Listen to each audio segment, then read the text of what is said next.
All right, why don't we start this way? We'll go around quick and do real brief introductions. We don't want to take too much time away from the great presentation that Heidi's put together. Again, my name is Roy Kessel. I'm the founder of the Sports Philanthropy Network. We're really excited that you're with us today. I know it's really challenging times for all kinds of organizations in terms of fundraising and how to proceed with their efforts from the nonprofit side. Fundraising is always the lifeblood of any organization, and trying to put things together in these times calls for some different strategies, some that deal really with this crisis, but I think many of the things Heidi's going to cover really relate well to the overall strategy from a long-term perspective in terms of how you build up that opportunity and process. So before we turn it over to Heidi, one of the things I encourage everybody here as we go through all of this stuff is make sure that we have an opportunity to get to know each other. And so I really want to just go through quickly, real brief introduction so we don't take a lot of time. Again, Roy Kessel, Sports Philanthropy Network. I'll let Heidi introduce herself at the end, and we'll go with Doug.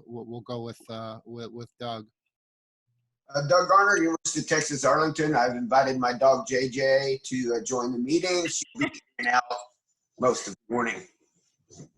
Hi, Doug. Genevieve. Morning. Hey guys, my name is Genevieve Lynch. I'm from the first tee of Greater Philadelphia. We're obviously in Philadelphia. And this is actually my first meeting, so I'm excited to meet everybody and see everyone. Welcome. Welcome. All right, we'll go Joseph. Hi, I'm Joe Stevens from New York, and I'm here with on behalf of the New York Yankees. Kayla. Good morning, everybody. I'm Kayla Brossetti of the Sports Philanthropy Network for Community Development. Good morning. Kenna. Hi, I'm Kenna Davis with Turnstone in Indiana. Edmund. Yeah, good morning. I'm in Buffalo, New York, and I'm the Development and Marketing Director for Victory Sports Global Outreach. It's a young nonprofit here that collects and distributes sports equipment to those that are prevented access to sport. Okay, fantastic. Bob? Bob Dickinson in Atlanta, Georgia, Executive Director of STEAM Sports Foundation, a 5-year-old nonprofit focusing on how STEAM interacts in the world of sports and entertainment. Elizabeth? I'm Elizabeth Quinham. I'm in Austin, Texas. I work for Capital Wealth Strategies, and I've got an extensive background in volleyball, do some things with USA Volleyball. And if I look distracted or I'm on mute, I've got a golden retriever puppy that's wandering around here. So you have to show him at some point today. You have to show. He's already accidentally knocked the screen multiple times.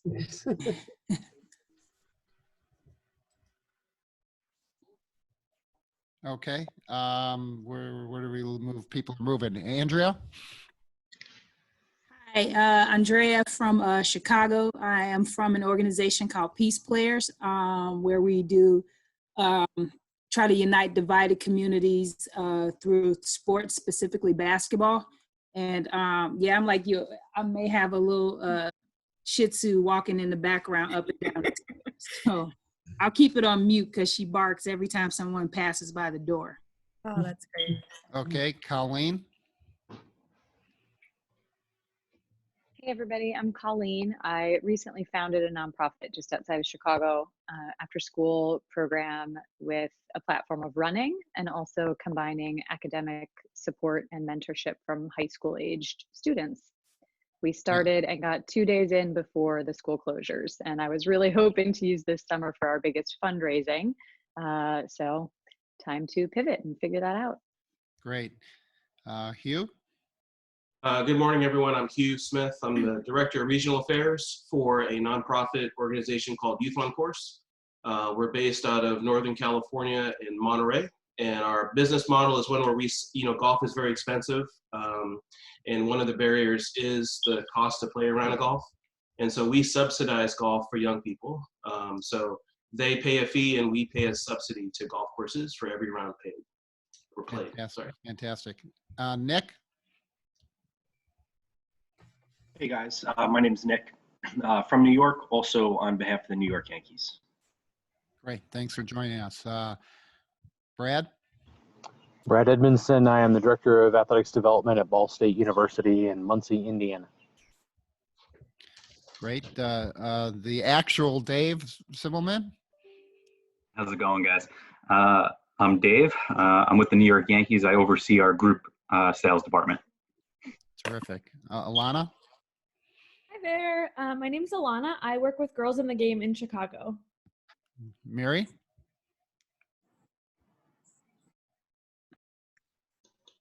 Sorry. Hi, I'm Mary Littman.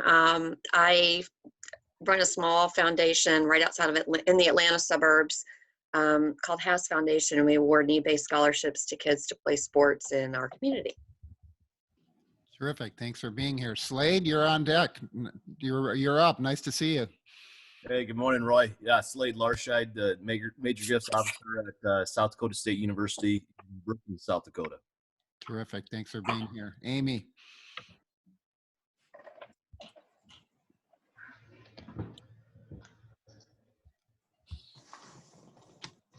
Amy, are you there? No, we'll come back to Amy. Okay, we've got a couple people here with just phone numbers, and sort of one of our policies is we really like to make sure that we can see everybody and know who's on these calls. So I am going to ask you, the three people with just phone numbers at the bottom, if we could get you to put your names in there or turn on your cameras so we know who's participating here. So I'll give you a minute to do that, and I'll go over to Emily to introduce herself.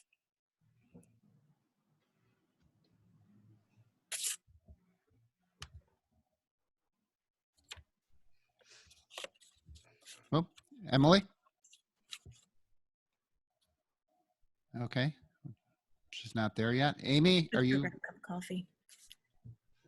All right. Okay. Well, looks like we've got full group. We'll see what these other numbers are. Otherwise, if people aren't putting names or photos, we might have to remove them from the call. But we're glad that everybody's with us today. I want to take a minute to introduce Heidi Webb. Heidi has done terrific work. She and I have known each other a little over a year in terms of her participation in our Sports Philanthropy World Conference last summer.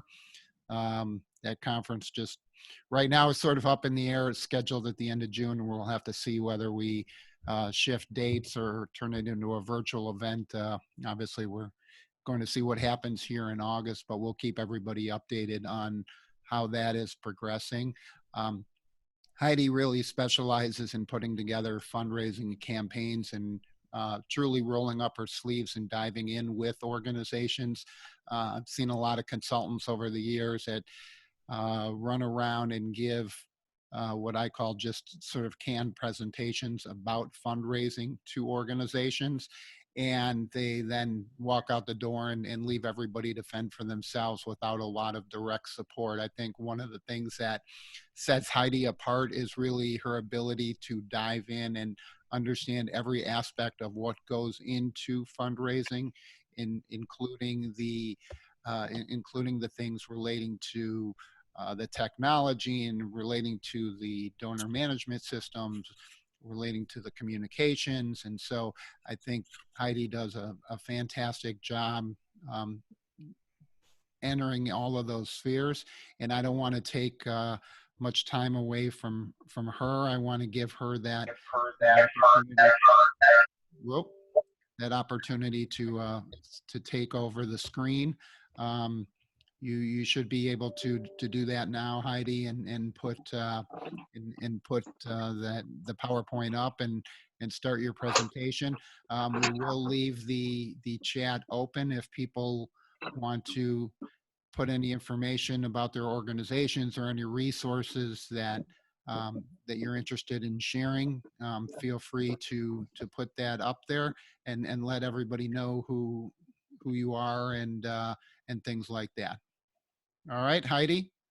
take it away. Well, thank you so much, Roy, for those kind words. And I, just for the sake of putting everybody on the same playing field here, I have been fundraising for 21 years as a frontline fundraiser. I'm very proud to say that. I'm a certified fundraising executive, but I have only spent the past 2 years consulting. And so even in my consulting space, I roll up my sleeves. I don't just direct, instruct, and all of that. So with these webinars, I even have an internal struggle because I'm going to be giving you a lot of advice. I'm going to be just filling your cups with information and hopefully support that you need. But I want to let you know that I'll avail myself afterwards if I don't cover any topic more thoroughly. My organization is called Green Kite Fundraising, and I'm the lead fundraiser on the team. I also have a marketing expert, a grant writer, and a basic all-around support person. So, and I do partner with other, from time to time with other consultants on larger projects. So in the interest of, I have this visual right now of Chris Cuomo. Does anyone watch him on CNN at night? He always says, let's get after it. So in the interest of your time, you're here today for an hour, actually a little under that at this point. So let's just get right to it. Roy, you said I can just pull up my screen and everyone will see what I see, or? You're on mute. You're on mute. You should have a share screen button at the bottom in the middle. Okay, I see it right here. Okay, here we go. Okay, does everyone see the screen now? Yep. Okay.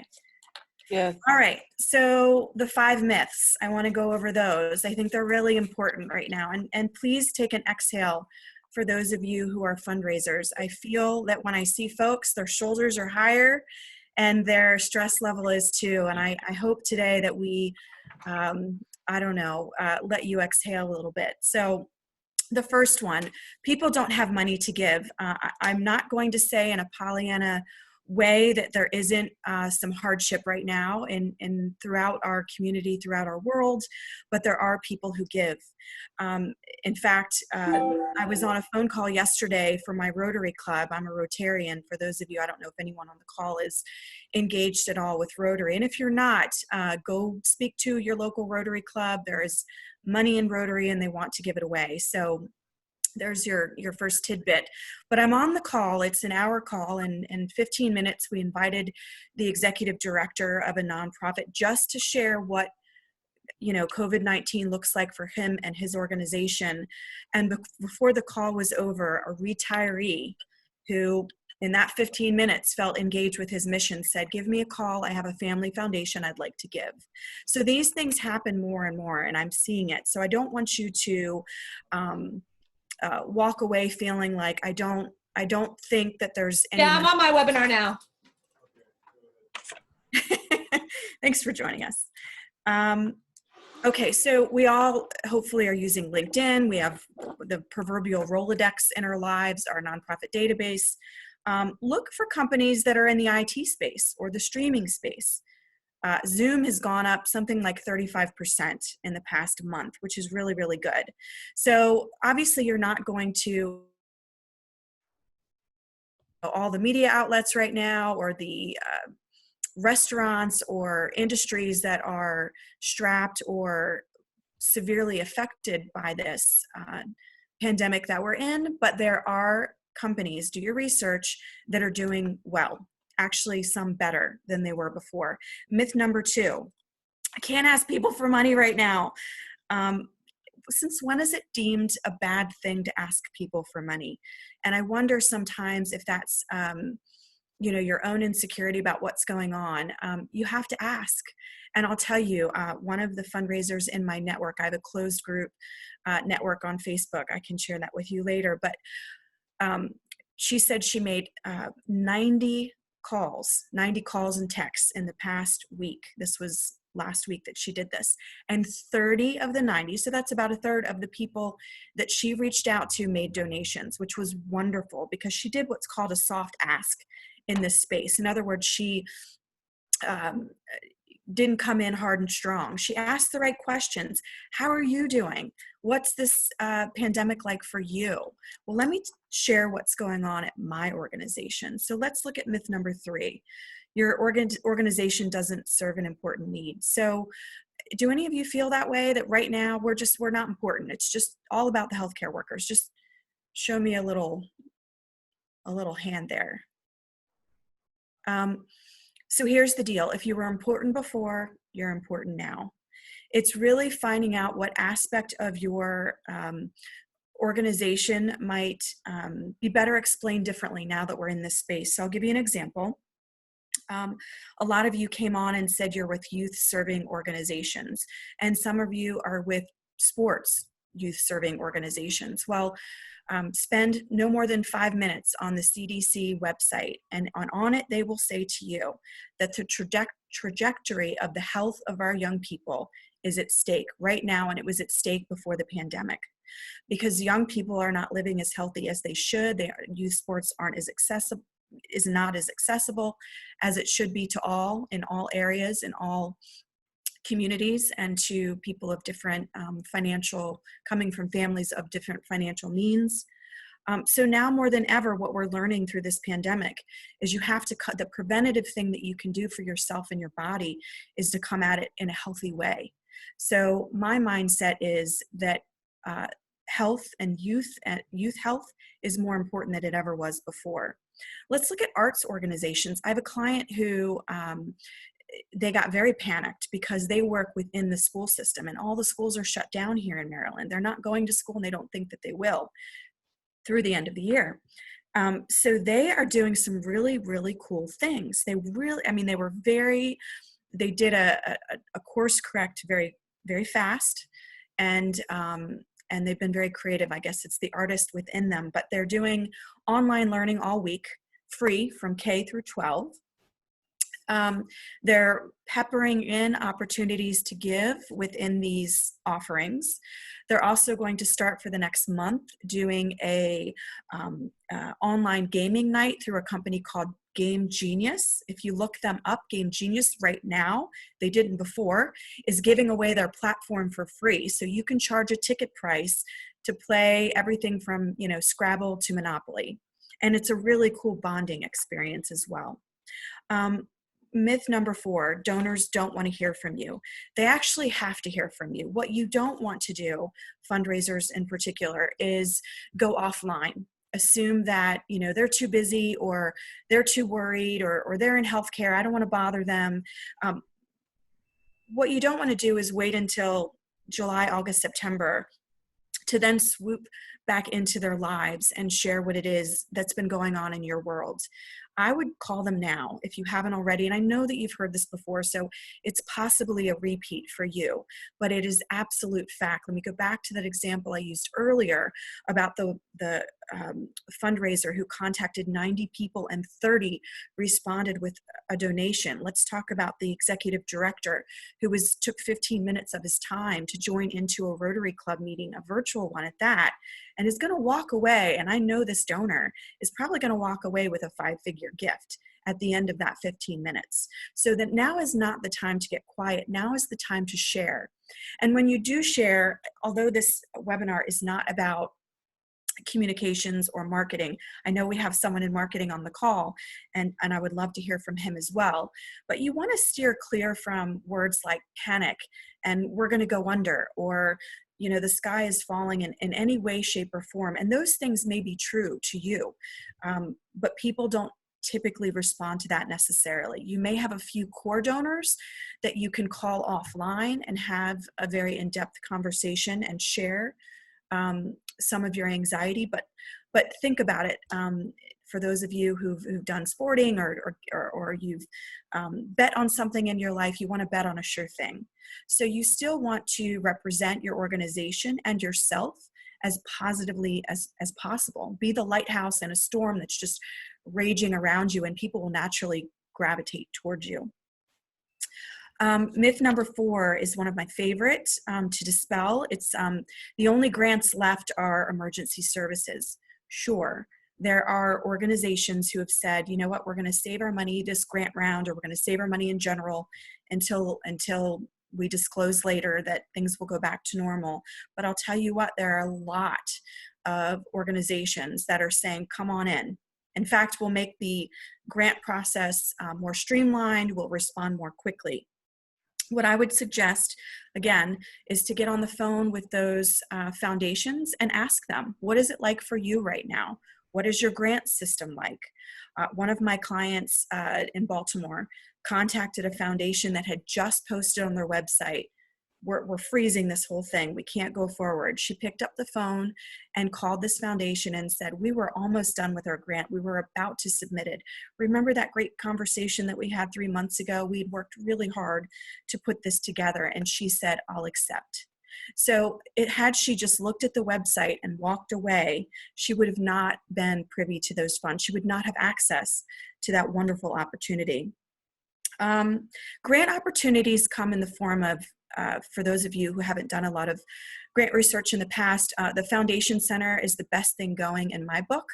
I'd highly recommend them. It's free at most local libraries, or you can buy an online, obviously we can't go to the library right now, or you can buy an online version and do research. There's also the National Council on Nonprofits. There's a group called Candid. There's, of course, Grant Station. I love them. Grants.gov, Chronicle of Philanthropy. Many of these are free, and some of them are free for just right now. I'm going to share with you, actually. I'm going to pop over to the next slide. Oops. I think I may have, okay. This is my grant slide. Now, this isn't everything, but I wanted to share a few that I had in my quick toolbox. And if you can see on the screen there, I've got 4 from a really large grant that's open right now from DOC to ARP. I actually contacted them and checked. They're still doing their community challenge. They say game on, we're doing it. Obviously, weaving in a seniors component to what you do is important to them. But they are very open to creativity and innovation. Roddenberry Foundation, sorry folks, this is due April 10th. But if you feel that you're doing something really extraordinary, I would say buckle down and fill out this grant. It's a lot of money. Competitive, yes, but a lot of money. And then if you're in the space where you just want to, get something out the door, you're a small organization, I just am in love with the Awesome Foundation. They fund projects all over the country. It's not a lot of money, but $1,000 might be that thing that you need to do some of these virtual opportunities that you want to do. And I don't know if anyone saw this last night, but the Twitter founder decided, you know what, I'm going to go do something pretty cool here and give a lot of money away. There in the lower screen is the actual tweet that I saw last night. But look that up, because after this is behind us, he said, I'm going to focus on girls' health and education, and of course, UBI. So the opportunities exist. Stay in communication with your funders, just as you would with any other type of funder, but the grants are out there. Are any of you applying for the SBA loans, or I know every state also has, not every state, but some states also have their own emergency forgivable loan programs. I know Maryland has one, for example. But I would also say to you, I just asked a question and didn't wait for the answer. Sorry about that. Here, I'm going to spread this screen back out. And if anyone wants to chime up and share their experience with that. Has anyone applied for SBA and wants to share?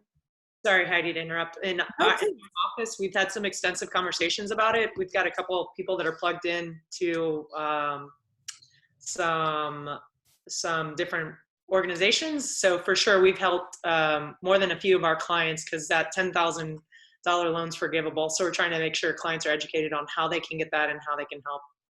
So can people on this call maybe contact you if Oh, absolutely. Okay, good. Yay.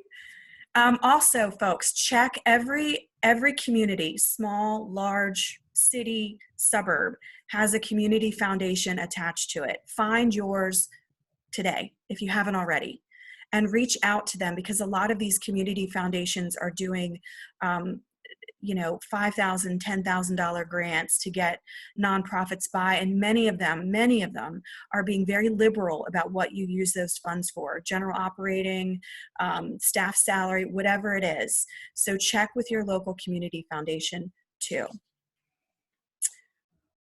Okay, is that screen? We can always share the screen afterwards, right, Roy?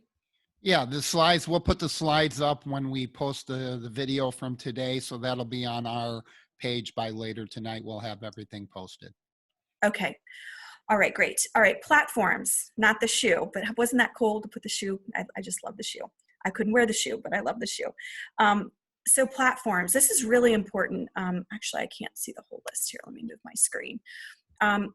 I'm going to just go over them briefly. These could all be their own webinar without my conversation with you today, but I think it's important to familiarize yourself with these so that you can pivot, that you don't spend time frozen with, well, I don't know how to use that platform.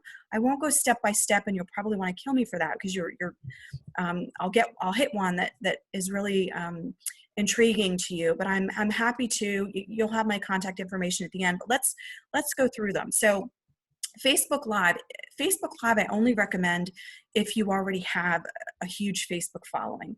I think this mistakes one would make would, if you have 100 followers or less, it's not really a good use of your time right now, I don't believe. I think you want to boost up your fanfare and then do something to that effect. Does everyone know Be Live?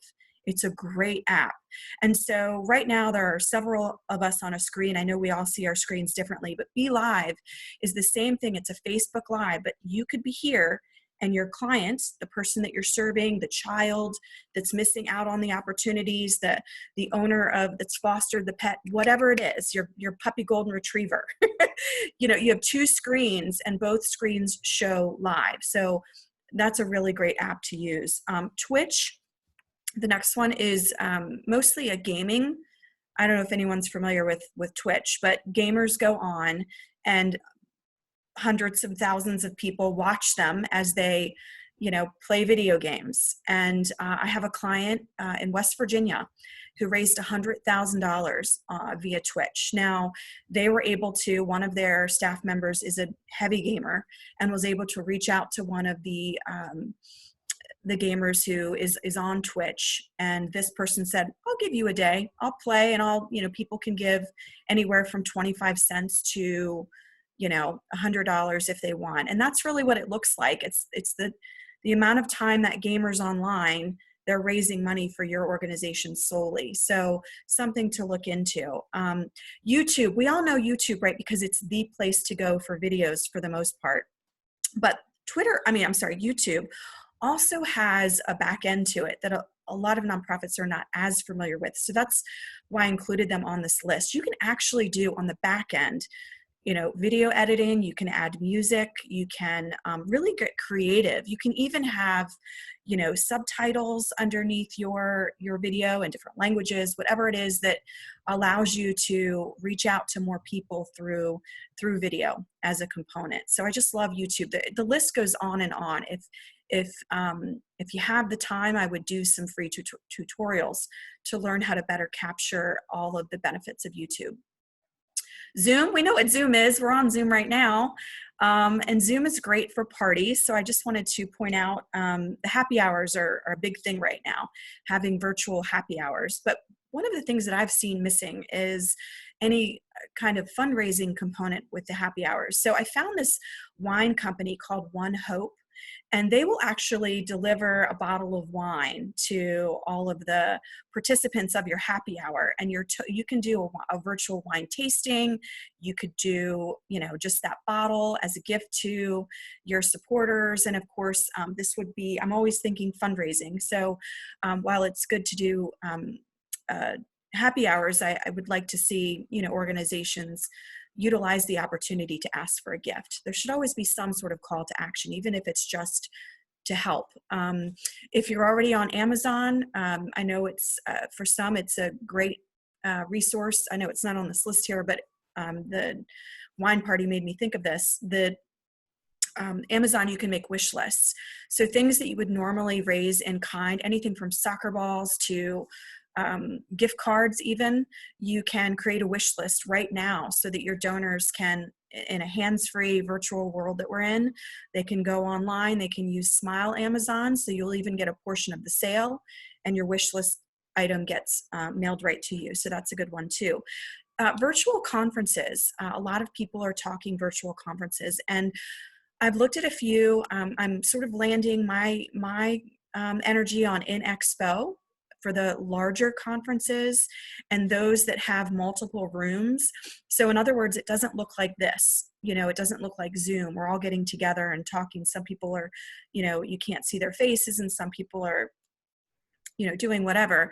With the InExpo, and I'm working with a client right now that's doing one in the fall. They were going to have a fall event. They've turned it into a virtual event. They're having, instead of a 2-hour event, they're having a 6-hour virtual event. And it sounds exhausting, right? But there's a huge schedule. You can come and go as you please. There's multiple rooms. One of the rooms will have a video loop, so in case you miss anything, you can go back and refresh. So it's quite fun, and it's a unique way that in Expo you can do a complimentary consultation with them. So definitely look them up if virtual is the way you want to go. House party is cool. I haven't used it, but I have friends who have, who are younger than me. It is, it seems that the younger folks really like house party. I don't know if any of you have used it before, but I have a friend who did a dance party. House party is kind of like this, kind of like Zoom, but you can, you know, watch it, and it's private. It's very private. You can watch videos, you can listen to music, you can, you know, throw a dance party. Tip jar is really cool. So if you are doing things like having an hour with your executive director, a Facebook Live or a Zoom or something to that effect, to try to engage your supporters online, there's actually a virtual tip jar. So just like a Rotary Club would have Happy Bucks or a church would have Tiding, you can have it there. So if someone feels inspired at any point during the conversation, they can, you know, process a credit card there live and online. So it's pretty cool. Global giving. You don't have to be global to do well on global giving. In fact, so far I've processed 4 global giving campaigns for 4 different clients. None of them are global. They all did really, really well. The next application is April 17th. I know I'm throwing a lot at you, so if anyone, go like this if you need me to slow down or give a minute. I'm trying to get it all to you before it's all over, but I also want to make sure that we're capturing all of this. But global giving, you apply in April. In June, you have a campaign. It goes live, and you raise a minute to get into the global giving world. And it's a pretty powerful world in the sense that once you're in global giving, you have access to their gazillions of donors. Is that even a word, gazillions? But lots and lots of people that you didn't have access to before, and forever and to eternity. But you have to get through this, what's called an accelerator program. So you apply in April. In June, you have to raise $5,000 with, I believe it's 40 unique donors. So what they don't want to see is that you have an existing donor that writes a check for $5,000. They want you to have 40, 50, 60 people giving to show that this crowdfunding space is something that you can in fact play in. Love global giving. Boom, Boom, or Loom. So the last 2 are really about connecting with the people that you're connecting with. So Boom, Boom, or Loom. Boom, Boom has a free option. Loom is free. But get creative with how you communicate and thank your donors. Even if they gave a year ago, just do it. I have one colleague in the field who has a little mini chalkboard, and she takes pictures that say, you know, whatever the message is, the personal message to that particular donor. Roy, thank you so much for the kind words you said. You're awesome. You know, and this picture of her holding up the chalkboard. Boom Boom and Loom allows you to do a quick video. You know, it might even be a video that you do with a team, a sports team that you're working with, or your whole staff, or you and your puppy, or you and your parrot on your shoulder. But you say a few words, it's in video, and instead of a thank you email or note, they'll get this video that pops up in their email. It's all safe, it's not spammy. and very professional looking. So that's kind of cool. Sly Broadcast, you know, Sly Broadcast, if anyone's familiar, a lot of for-profits have been using it, but if you have a lot of donor calls to get through, but you still want them to be personal and you still want to make those calls, but you also realize people don't pick up like they used to, and maybe you don't know if it's a text or something, a cell phone, Sly Broadcast will allow you to leave a message without the phone ringing. So in other words, whenever that person can get to it, there's a voicemail coming up that you've left behind for that individual. Before I go on, there are just a couple more things I want to talk about.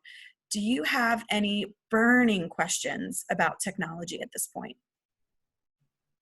Hey Heidi, I'm just curious about crowdfunding platforms. Do you see those still as popular, or where do those rank in your experience? Yeah, so Global Giving is a crowdfunding platform. They are doing well. In fact, let me just pull this up, the next slide. I want to make sure you all know about, oops, this isn't it. Oops, how do I go back? Don't take those ideas yet. Giving Tuesday is a crowdfunding campaign that takes place every year. This year, I think it was December 3rd. They're going to do a Global Giving Day again, and they raise, you know, I think $1 billion or something. They're doing one in May. I have a slide on that in just a moment, but yeah, so here's the deal with crowdfunding, and I say this to all the nonprofits that I work with. You can't put the cart before the horse. You can't have a situation where you want to raise funds online through a network that you just don't have. So now's a really good time, by the way, to clean house. Now's a good time to go into your Facebook and find out the people who are, I would say, your real fans, the people who are not just voyeurs. They're clicking, they're commenting, they're checking. Reach out to them and say, you know, I'd like to put you on our email list. Would that be okay? What's your email? You've just been such a great support here on Facebook, and gather together their information. There's a program, I want to say it's Unbounce. Anyway, there's a program that will actually grab emails from visitors to your website as well. So Hugh, I would say to you, yes, crowdfunding is working right now quite well for groups that are prepared for that. I don't think that you start crowdfunding with a list of 50 emails. You can, but you can't expect the results that these groups that do really, really well, that have thousands upon thousands of emails. But I want to backtrack for a second first. And I have one client, I won't even tell you what they do because I'm really working hard with them. They want to keep asking. Pre-pandemic and pandemic, I say to you, please don't just ask from, I mean, imagine, do any of you, I don't know if any of you are parents. I have a 14-year-old son. And, you know, if he came to me every day like this, I'd have a few choice words for him because you can't just ask, you have to give, you have to connect, you have to, what is that saying? People will always remember how you made them feel. And trust me, people are paying attention now to the organizations that are reaching out in meaningful ways, not just going like this. So Hugh, you know, get to know, or anyone on this call, get to know your donors, clean up your house, you know, get your data in order. If you are still working off of spreadsheets, go get a nonprofit CRM that, you know, that's free or low cost, and get that data put in so you can start segmenting and really having strategic communications with your donors. Are there any other questions about platforms, not the shoes? Okay. All right. So, is there one? Okay. All right. So we've talked about platforms enough. I call this our shining hour as nonprofits, right? I have this restaurant in my community, and I just want to go hug them, but I can't because we're not allowed to. But I know the owner, and he just opened his restaurant before the pandemic, and it's here in Howard County, Maryland. And he's doing some cool stuff right now. He could have just, buckled up, put the shell over, flew the covers over his head and said, restaurant, I'm doomed. He's killing it. He's doing margaritas and nachos curbside. He's doing, now he has this he'll do grocery lists for you and include free toilet paper. I mean, he's just sort of figured it out. And I think for us as nonprofits, we need to figure it out too. And there are some creative ideas that have come my way. I want to share them with you.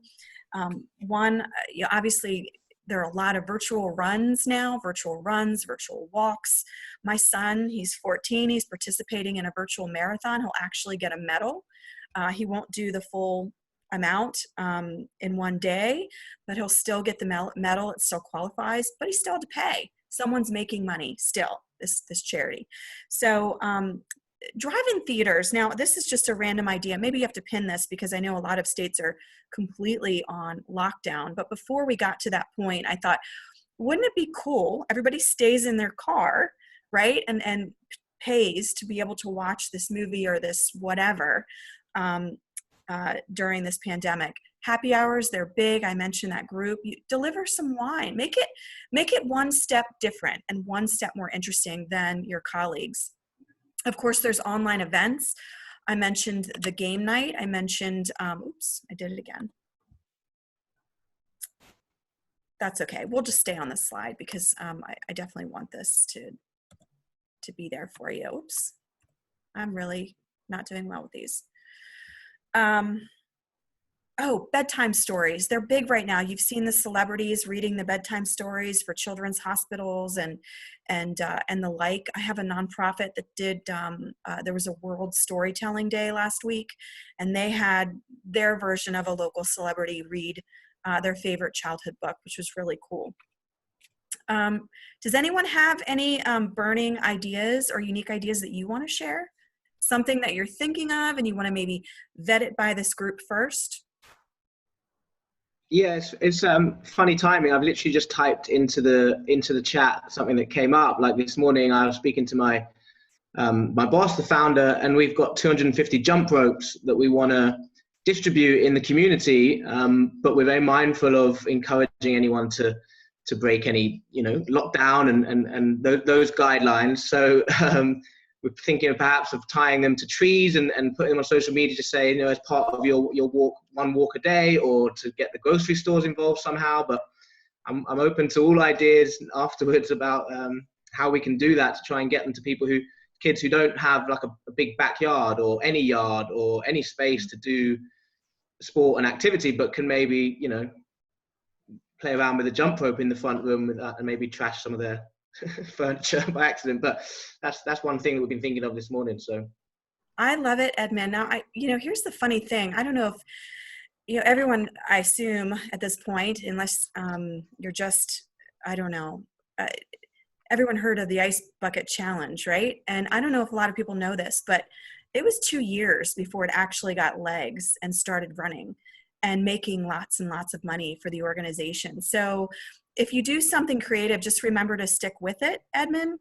So take that idea and keep it going. Even if it seems to have a lull, the minute that you sort of give up on that idea, if you go in, right? If you're in, be all in and keep it going and allow it to grow. And when you see people who are really, biting that carrot in terms of getting involved, reach out to them directly and personally and say, boy, you're doing great. I'd love if you would, share this link. I'd love if you could get 10 more people to do it this week.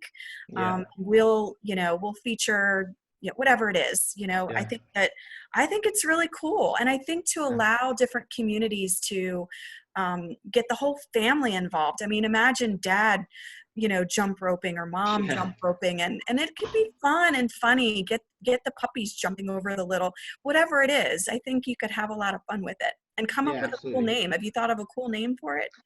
Not yet. The problem, I don't want to take too much people's time, but we have a small network that's really kind of the founder's Facebook list of 1,000 people. And I only started last week and part-time only because of the situation. So I've got a lot of challenges, but the stuff we're putting out is like, getting the same kind of single, maybe double-digit responses, or not even responses, but likes or the odd share. And so exactly what you said, if we put something out tomorrow with a picture of a jump rope tied to a tree, I suspect we'll probably get 3 likes and whatever. So it's that fear of like, we need to build a network simultaneously with putting good content out. The two go hand in hand, right? So and I wouldn't let that fear stop you. I want to emphasize something Heidi said, which is, I remember being at a sports philanthropy conference a number of years back, and one of the speakers showed a video of an individual dancing at a concert.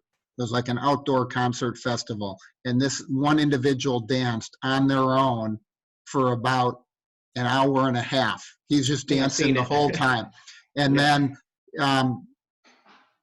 the second person finally joined him. And after the second person joined him, it was 15 minutes. Then the third person joined him. And then 10 minutes later, they had 25 people dancing. So it does take that time to continue to get that message out. I think sadly, we kind of live in a society where people don't like to be first often. They're worried about how they're going to be perceived, or they're going to look weird dancing, or you're going to try something innovative that's different from what's out there and you're not sure how it's going to be received. Keep going with it, because once you get that energy and you give people something to jump on to and participate with, no pun intended on the jump roping, but you will have an opportunity to really draw in a big crowd. Yeah, cool. I do want to say something sobering, Edmund, and I'm sorry, but I wouldn't. I would be mad at myself if I didn't just mention it. I spent 7 years in the mental health community and know a lot about trauma-informed care. I would just be careful of the jump rope in the tree. I don't know why, but it could, I would just, do something different. Yeah, have true. jump rope somewhere else, because it might conjure up something that you don't want, right? Okay. No, that's a good point. I appreciate that. Thanks, Heidi. Sure, no problem. Okay, so I've already had the Global Giving Day up for a little bit here. That's another crowdfunding. I wrote this down. Helen Keller once said, "A bend of the road is not the end of the road unless you don't make the turn." And so this week, it's all about making the turn. I'm going to give you some homework, and then I still want to leave time for questions. And here's your homework. I don't want you to do this now or today. We just don't have the bandwidth, the time. But go to your Post-it note, those big sign things, if you have any of those, or go to your whiteboard and do the following. Ask yourself, and you could get your whole team involved, what fundraising did we do before this pandemic? And list everything. From your annual appeals, try to put dates next to it. List everything, all the things that you did, and include donor retention strategies as well. Then in your next sheet or bucket or area on your whiteboard, what can we still do? Business as usual, no change whatsoever. And just list the things from that main list that still apply without any change or course correction.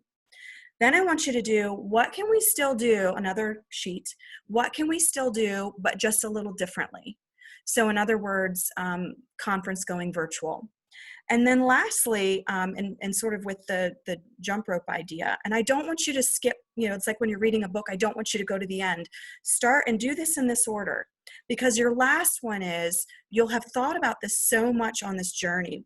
The last one is, now what can we do? What opportunities exist that are new and that we might continue to do post this time that we're in? And that's your homework. That, and remember to clean up your house, because that's really important. And I did look it up. It's Unbounce is the name of that resource that helps you get phone numbers and emails off of your website and people who are visiting your website.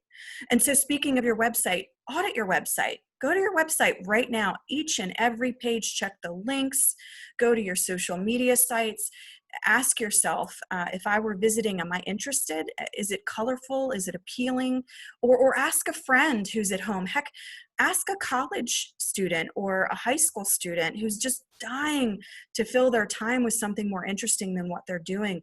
My son helped build a crowdfunding page for a restaurant for all the staff who essentially lost their jobs. how can you engage?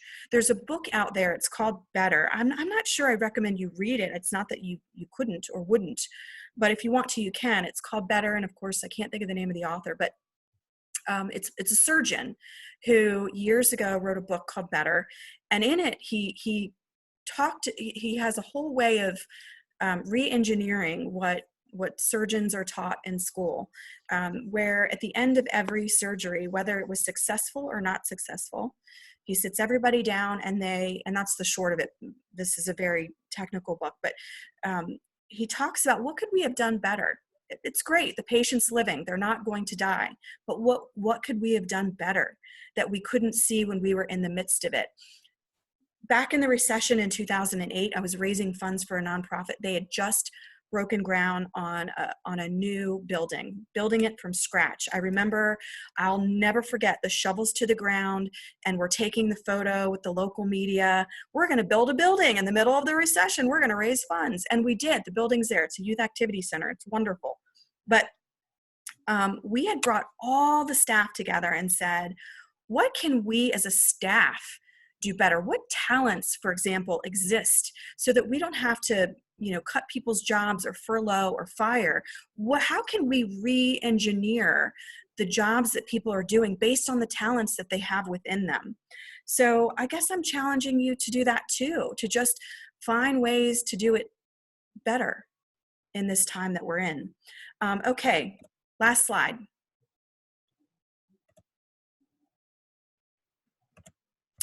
And I have to click on the slide. It's nothing fancy, but it has my contact information.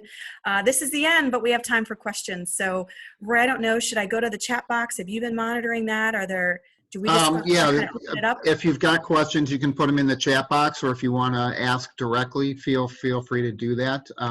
We'll share all of Heidi's contact information and these slides as well, so you've got an opportunity to do that. I think one of the things that I want to emphasize that Heidi talked about at the beginning was the importance of communication with your donors. And at this kind of time, as Heidi said, you don't necessarily have to not ask for funds, but I think that it's important to make sure that that's not maybe the first thing that you're doing. That's not the first communication you're having during this crisis. I think it's really important to reach out and build that relationship. Check with your donors and see how they're doing.